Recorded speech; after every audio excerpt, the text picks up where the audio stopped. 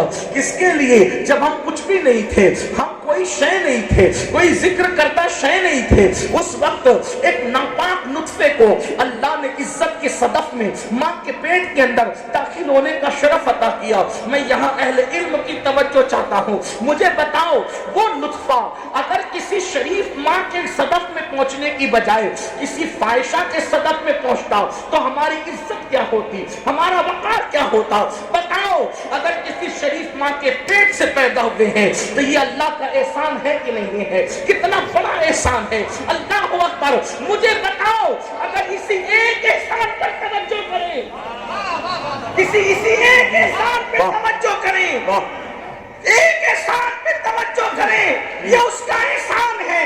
پھر اللہ اکبر, ماں کی شرافت کے ساتھ, صرف شرافت نہیں, پھر اس کے سینے کے اندر اللہ رب العزت نے پیدا ہونے سے پہلے ہماری محبت پیدا کر دی.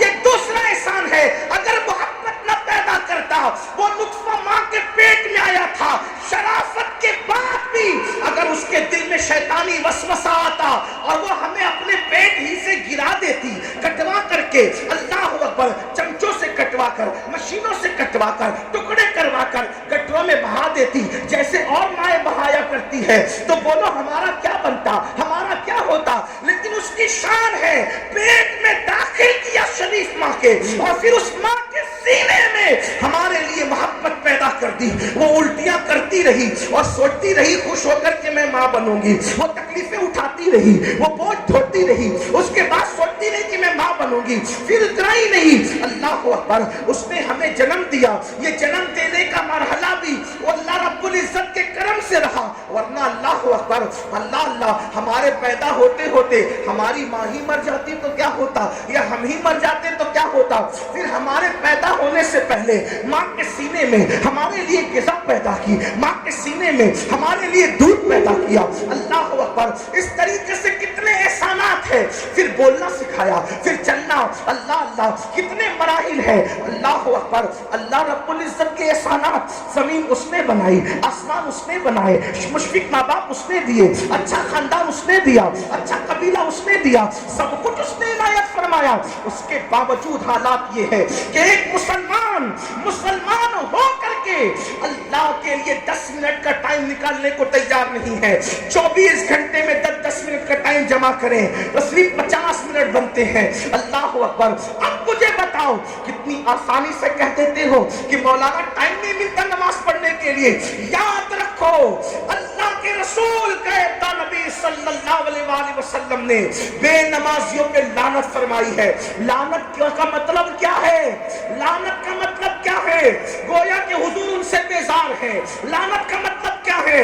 حضور کہہ رہے ہیں کہ اللہ ان کو اپنی رحمت سے دور کر دے. مطلب لعنت کا کیا ہے؟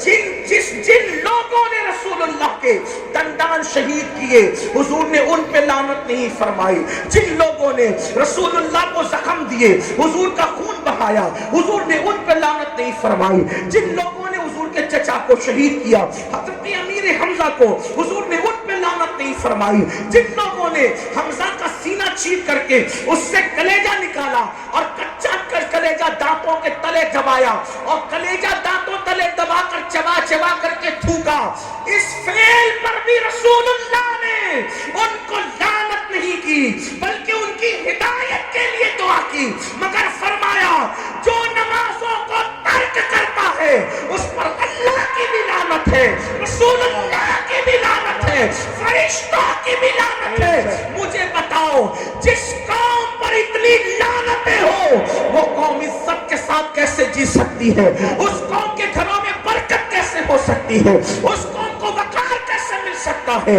وہ قوم ترقی کی راہ کیسے چل سکتی ہے؟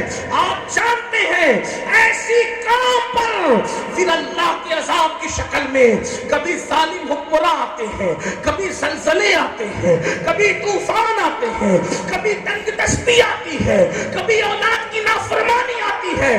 سن لو, اللہ کے رسول غیب دان نبی صلی اللہ علیہ وسلم اپنے صحابہ سے کہتے تھے, اصحاب سے کہتے تھے, جو نماز نہیں پڑھتا ان کے ساتھ اٹھا بیٹھا نہ کرو۔ حضور اپنے صحابہ سے کہتے تھے، اپنے اصحاب سے کہتے تھے کہ جو نماز نہیں پڑھتا اس کے ساتھ اٹھا بیٹھا نہ کرو۔ کیوں؟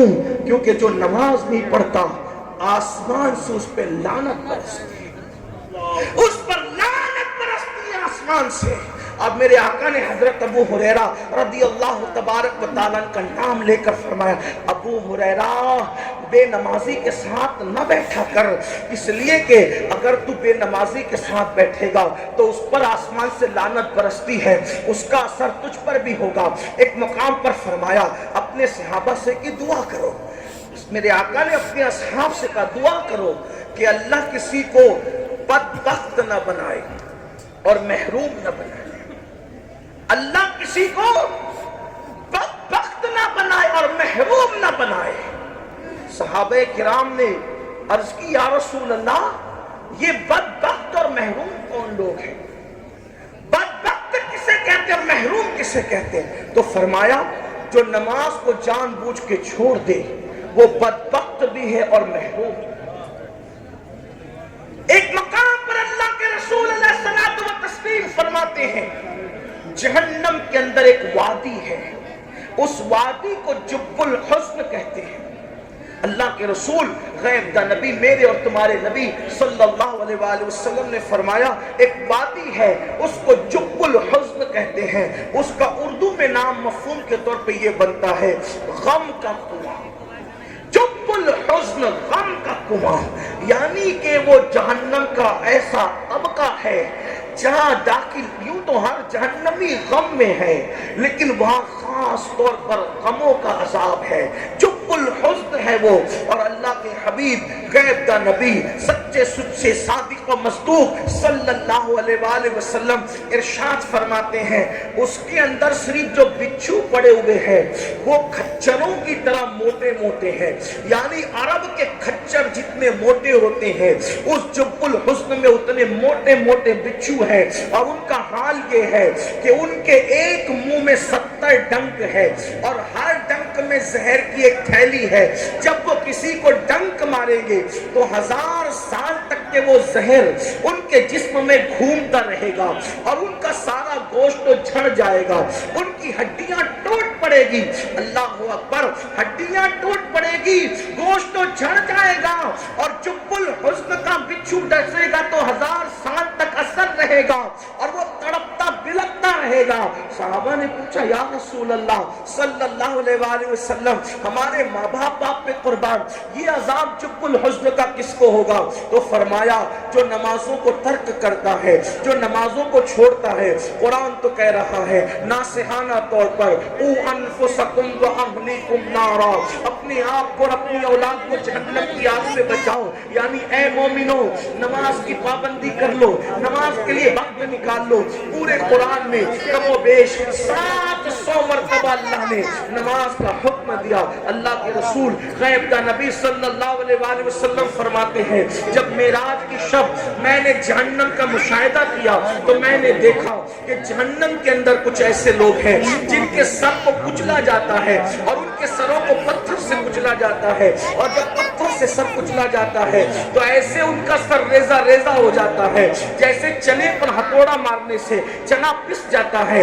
ایسے ہی لوگوں کے سروں پہ جب پتھر مارا جاتا ہے تو ان کا سر اس طرح پس جاتا ہے کہ ریزہ ریزہ ہو جاتا ہے، پھر پتھر لڑک کر کے دور جاتا ہے تو پتھر لانے والا جب پتھر لانے جاتا ہے تو اتنے دیر میں اللہ پاک اس کا سر پھر درست کر دیتا ہے، پھر مارا جاتا ہے، پھر سر پستا ہے، پھر سر درست کیا جاتا ہے، پھر پتھر لایا جاتا ہے۔ یہ سلسلہ چل رہا تھا۔ ذرا سوچو پورے جسم میں کہیں بھی چوٹ لگے اتنی تکلیف نہیں ہوتی، لیکن اللہ اکبر سر کو چوٹ لگے تو کتنی تکلیف ہوتی ہے۔ اللہ اللہ، میرے آقا علیہ السلام نے فرمایا میں نے جبریل سے پوچھا اے جبریل یہ دردناک عذاب کس کو دیا جا رہا ہے؟ تو جبریل امین نے عرض کیا یا رسول اللہ صلی اللہ علیہ وآلہ وسلم یہ وہ لوگ ہیں جو نماز کو کو وقت گزار کر پڑھتے تھے، یعنی نماز کا وقت چلا جاتا تھا، اپنی زبان میں نمازیں قضا کر کے پڑھتے تھے، نماز پڑھتے تھے مگر قضا پڑھتے تھے۔ اب آپ مجھے بتاؤ، جو قضا کر کے نماز پڑھے اس کا یہ انجام ہے، جو سرے سے نماز پڑھتا ہی نہیں اس کا کیا انجام ہوگا؟ اس لیے میرے بھائیوں، اللہ رب العزت کے عذاب سے ڈرو۔ اللہ کے حبیب علیہ السلام جہنم کا مشاہدہ کرتے ہیں معراج کی شب، اور اس کا ایک خاکہ اور بلکہ اس کی ایک سروے رپورٹ کہہ لیجئے آقا علیہ الصلوۃ والتسلیم گویا کے پیش فرماتے ہیں۔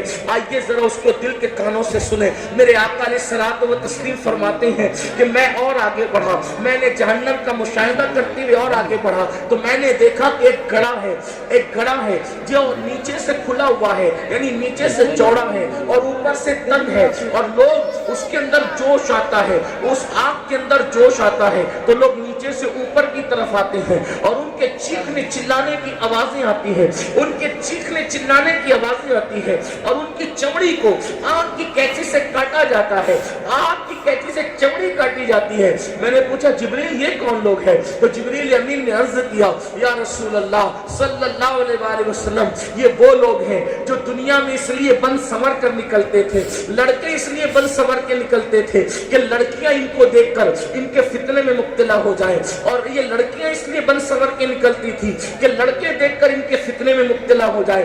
آج ان کی چمڑی کو آگ کی کینچی سے کاٹا جا رہا ہے۔ کیا سمجھتے ہو یہ دنیا میں سب اپنی طبیعت چلے گی؟ جو چاہے کر لو، ایک دن اللہ کی عدالت ہے، جو چاہے کر لو، ایک دن آخرت ہے، جو چاہے کر لو، ایک دن اللہ رب العزت کے فیصلے ہیں۔ یاد رکھنا بہت دن تک مہلت نہیں ملے گی، بہت دن تک وقت نہیں ملے گا۔ کہاں ہے فرعون، کہاں ہے نمرود، کہاں ہے شداد، کہاں ہے بخت نصر، کہاں ہے اپنے آپ کو خدا منوانے والے، کہاں ہے گھمنڈ کرنے والے؟ لوگوں کی قبروں کا نشان بھی مٹ گیا۔ اپنی دولت پہ گھمنڈ کر کے خدا کے عذاب کو دعوت دینے والوں، اپنی جوانی پر اترا کر خدا کے غضب کو چیلنج کرنے والوں، یاد رکھنا نہ کسی کی جوانی رہی، نہ اپنی جوانی رہے گی، نہ کسی کی زندگی رہی، نہ اپنی زندگی رہے گی۔ میں کوئی بددعا کے طور پہ نہیں کہہ رہا ہوں، لیکن ایک دن جوانی ڈھلنا ہی ہے، ایک دن عمر ختم ہونا ہی ہے۔ یہ دنیا سرائے فانی ہے، یہ دنیا لاج کی طرح ہے، لاج کی طرح۔ لاج میں کوئی ہمیشہ نہیں رہتا۔ اللہ اکبر، لاج میں جاؤ ایک دن تو کوئی اور ملے گا، دوسرے دن جاؤ گے تو کوئی اور ملے گا، تیسرے دن جاؤ گے تو کوئی اور ملے گا، یعنی لاج میں کوئی رہنے کے لیے نہیں آتا۔ بلا تمثیل یہ دنیا بھی سرائے کی طرح ہے، لاج کی طرح۔ ہم سے پہلے ہمارے باپ دادا تھے، ان سے پہلے ان کے باپ دادا تھے، ان سے پہلے ان کے باپ دادا تھے، اور اب ہماری باری ہے، ہمارے بعد ہماری اولادیں ہوگی، ان کے بعد ان کی اولادیں ہوگی۔ مگر یاد رکھنا یہ دنیا میں عیاشی کرنے نہیں، یہ دنیا میں آبادی کرنے نہیں، یہ دنیا میں تماشے کرنے نہیں، یہ دنیا میں گھمنڈ اور غرور کرنے نہیں آئے۔ دنیا میں کیوں آئے؟ قرآن کہتا ہے الذی خلق الموت والحیات لیبلوکم ایکم احسن عملا، کہ ہم نے موت اور زندگی کو پیدا کر کے تمہارا امتحان لیا ہے کہ کون تھوڑی سی زندگی کو پا کر اچھا عمل کرتا ہے۔ یہاں زمین پہ اچھا عمل کرنے آئے، زمین کو زنا سے آباد کرنے نہیں، بلکہ زمین کو سجدوں سے آباد کرنے آئے۔ زمین پر حرام کھانے نہیں، زمین کو حلال سے آباد کرنے آئے۔ زمین پہ اللہ کو ناراض کرنے نہیں، بلکہ زمین پہ اللہ کو راضی کرنے آئے۔ اب ذرا سوچو، آج کل لڑکوں کا مزاج نہیں، آج کل لڑکوں کی طبیعت نہیں۔ اللہ اکبر، جب گھر سے نکلتے ہیں تو بڑے بن ٹھن کے نکلتے ہیں۔ دیکھو بن ٹھن کے نکلنا کوئی گناہ نہیں ہے، مگر نیت بدلی تو اس کا اجر بدلے گا۔ اسلام تو کہتا ہے خوبصورت بن کے نکلو۔ اللہ جمیل یحب الجمال۔ اللہ کے رسول علیہ السلام سے کسی نے عرض کی یا رسول اللہ آپ کا فلاں صحابی مغرور ہے، آپ کا فلاں صحابی غرور کر رہا ہے، تو فرمایا کیسے؟ وہ کہا وہ تو اچھے کپڑے پہنتا ہے، بن ٹھن کے نکلتا ہے۔ تو میرے آقا نے فرمایا اچھے کپڑے پہننا، بن ٹھن کے نکلنا یہ غرور اور گھمنڈ نہیں ہے، بلکہ یہ غرور ہے کہ انسان اپنے آپ کو سب سے بہتر سمجھے، یہ غرور ہے۔ رہی بات اچھے کپڑوں کی، بن سنورنے کی، وہ تو میں بھی کرتا ہوں، اور میرے اللہ نے مجھے حکم دیا ہے اور فرمایا اللہ جمیل یحب الجمال، اللہ حسن والا ہے اور وہ حسن کو پسند کرتا ہے۔ گندے کپڑوں کو، پھٹے ہوئے کپڑے زبردستی کوئی پہنے اور زبردستی پیون والے والے پہنے، حیثیت کے باوجود بھی، عطا کے باوجود بھی. بلکہ ایک صاحب کو دیکھا وہ بڑے ہلکے کپڑے پہنے ہیں تو پوچھا اللہ نے تجھے دولت دی ہے؟ ہاں دی ہے. تو فرمایا اگر اللہ نے دولت دی ہے تو وہ تیرے وجود پہ نظر آنا چاہیے، یہ بھی شکر کا ایک حصہ ہے. یعنی اللہ نے کسی کو نوازا اور وہ زبردستی فقیر بنے پھرتا رہے، اس کی اسلام اجازت نہیں دیتا. بلکہ آپ جس غوث اعظم کا جشن منا رہے ہیں، ہمارے مرشد غوث اعظم کی شان تو یہ ہے کہ وہ ہر دن نیا لباس پہنتے تھے اور اتنا مہنگا پہنتے تھے کہ وقت کے بادشاہ کو بھی اتنا قیمتی میسر نہیں آتا تھا. اور ایک دن پہنتے تھے تو دوسرے دن نہیں پہنتے تھے، گویا کہ وہ لباس اتار کے کسی فقیر کو پہنا دیتے تھے اور بادشاہ کو بتاتے تھے لوگوں کے مال پہ گھمنڈ کرنے والے جو ظرف تیرے اندر نہیں ہے وہ ظرف اللہ نے عبد القادر جیلانی کو. تکبیر، نعرہ رسالت، فیضان غوث اعظم، شان غوث اعظم، مسلک اعلی حضرت. بہت اچھا. بادشاہ سے مہنگا لباس ایک دن پہنا اور دوسرے دن کسی فقیر کو پہنا دیا. بادشاہ سے مہنگے جوتے پہنے اور دوسرے دن کسی فقیر کو پہنا دیا. اس لیے اسلام اچھے لباس کو منع نہیں کرتا، اچھے جوتے منع نہیں کرتا، بلکہ ہمارے امام اعظم ابو حنیفہ جو امام جعفر صادق کے شاگرد ہیں، وہ اپنے شاگردوں سے کہتے تھے اچھے کپڑے پہنا کرو، اچھی سواری پہ بیٹھا کرو، اچھے جوتے استعمال کیا کرو، اچھی چادر کندھے پہ رکھا کرو تاکہ دنیا دار لوگ حقیر سمجھ کر تمہیں نظر انداز نہ کریں. اللہ اکبر. آپ کو بتاؤں ایک مرتبہ حضرت امام موسیٰ کاظم نے بڑے مہنگے جوتے پہنے اور مہنگے جوتے پہن کر بادشاہ سے ملنے کے لیے کسی کام سے چلے گئے تو بادشاہ نے کہا موسیٰ کاظم تو سید اہل بیت میں سے ہے اور اتنے مہنگے جوتے پہنتا ہے. تو مسکرا کے فرمایا ہاں اتنے مہنگے اسی لیے پہن کر آیا ہوں کہ تم جیسے دنیا کے کتوں کی نظر ہمارے پیروں پر رہے.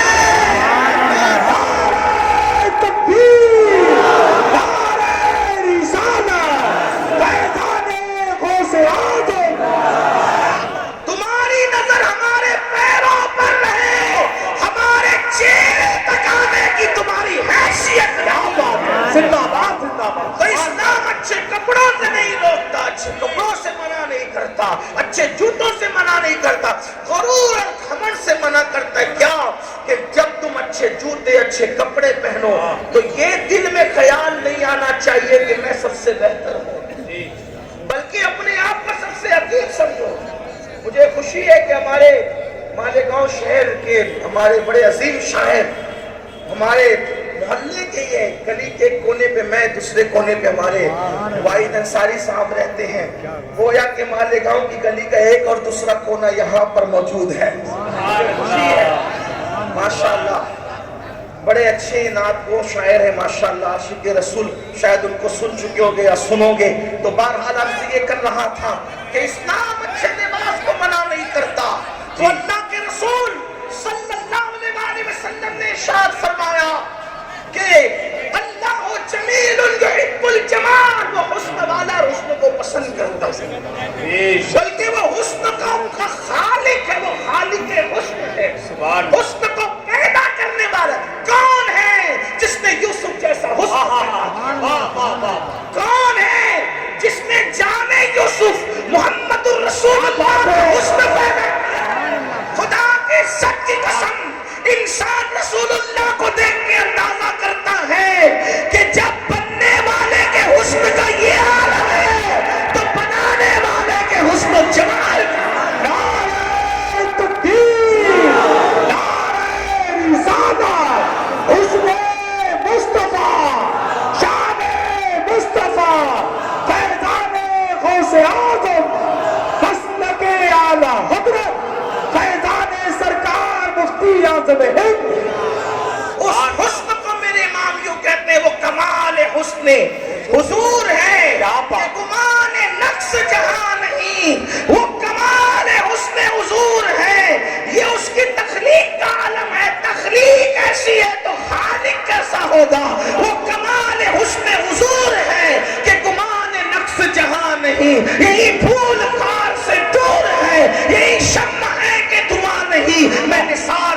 کلام پر، اتنی یوں تو کس کو زبان نہیں، وہ سخن ہے جس میں سخن نہ ہو، وہ بیاں ہے جس کا بیاں نہیں، فصحا عرب کے بڑے بڑے تیرے آگے یوں ہے دبے رچے، کوئی جانے منہ میں زبان نہیں بلکہ جسم میں جان نہیں، جب یہ انداز ہے تو پھر دل چاہتا ہے کروں تیرے نام پہ جا فدا، نہ بس ایک جان دو جہاں فدا، دو جہاں سے بھی نہیں جی بھرا کروں کیا کروڑوں جہاں میں۔ نعرہ تکبیر، نعرہ رسالت، شان مصطفیٰ، فیضان غوث اعظم، مسلک اعلیٰ حضرت۔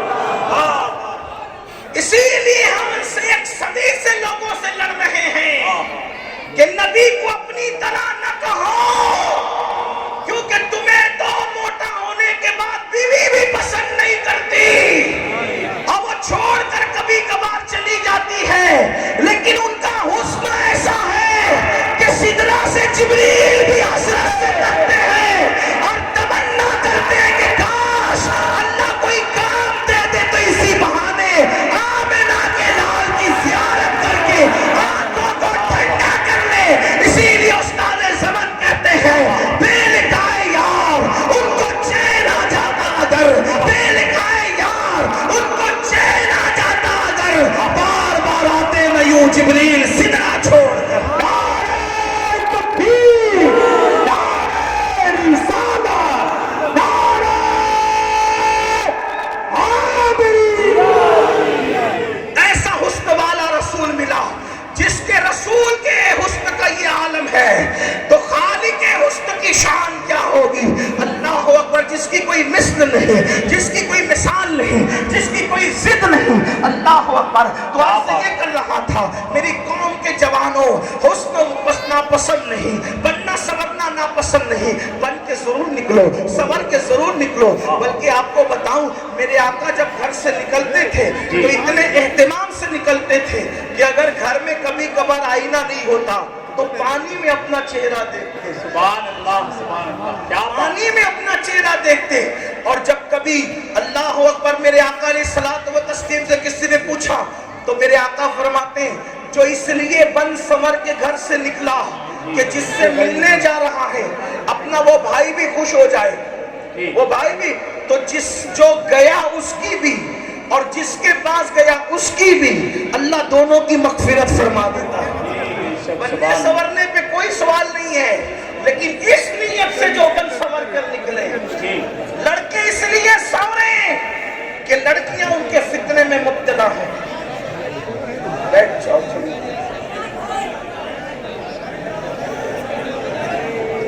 بہت اچھے سے سن، میں دیکھیے ایک بات آپ سنیں، تھوڑی بات میری بات سننے پہلے۔ یہ لوگ جو اٹھ کر کے آپ کے علاقے میں نظر دیتے ہیں، میں لوگوں کو ایک مشورہ دیتا ہوں۔ دیکھو پہلے تو یہ کہہ دوں میں کوئی غرور اور گھمنڈ کی وجہ سے منع نہیں کرتا کہ نہ دو، ہمارے یہاں یہ ہے کہ اللہ کے رسول علیہ السلام نے ہدیہ دینے لینے کو پسند کیا، اور جو ہدیے کو لینے سے گھمنڈ اور غرور کی وجہ سے انکار کرے اس پر ایک دن ایسا آئے گا کہ وہ مانگے گا تو بھی لوگ اس کو نہیں دیں گے۔ اس لیے میں منع نہیں کر رہا ہوں، لیکن میں لوگوں کو کیا کہتا ہوں، اس سے تقریر میں خلل ہوتا ہے۔ اب چونکہ میں یاد کر کے تو نہیں آتا، وہ یاد کر کے آؤں تو پھر جتنا یاد کیا بولنا پڑے، میں یاد کر کے نہیں آتا، آپ کے چہرہ دیکھ کر جو ہے وہ پھر بولنا پڑتا ہے، اور اللہ پھر کرم فرماتا ہے تو کچھ جملے وہ کہلوا لیتا ہے، تو آپ لوگ چلتے پھرتے ہو تو دماغ ڈسٹرب ہوتا ہے۔ تو میں یہ کہتا ہوں کہ آپ مجھے نذرانہ دینا چاہتے ہیں، چلیں اس طرح دیں، قبول کرتے ہیں۔ آپ کو جب تقریر میں جملہ اچھا لگے اپنی جگہ پہ بیٹھیے، ایک جیب سے نکالیے اور دوسری جیب میں ڈال لیجیے، ٹھیک ہے؟ اس لیے کہ آپ مجھے دے رہے ہیں، ادھر سے نکال کے ادھر ڈال لو یا ایک ہاتھ سے نکال کے دوسرے ہاتھ میں رکھ لو، اور وہ سارے پیسے جمع کرو، اور جب کل صبح فجر کی نماز اپنے محلے کی مسجد میں پڑھنے جانا تو میری طرف سے بھی اور اپنی طرف سے بھی اس امام کو نذرانہ پیش کرنا۔ نعرہ تکبیر، نعرہ رسالت، فیضان غوث اعظم، مسلک اعلیٰ حضرت، فیضان سرکار مفتی اعظم ہند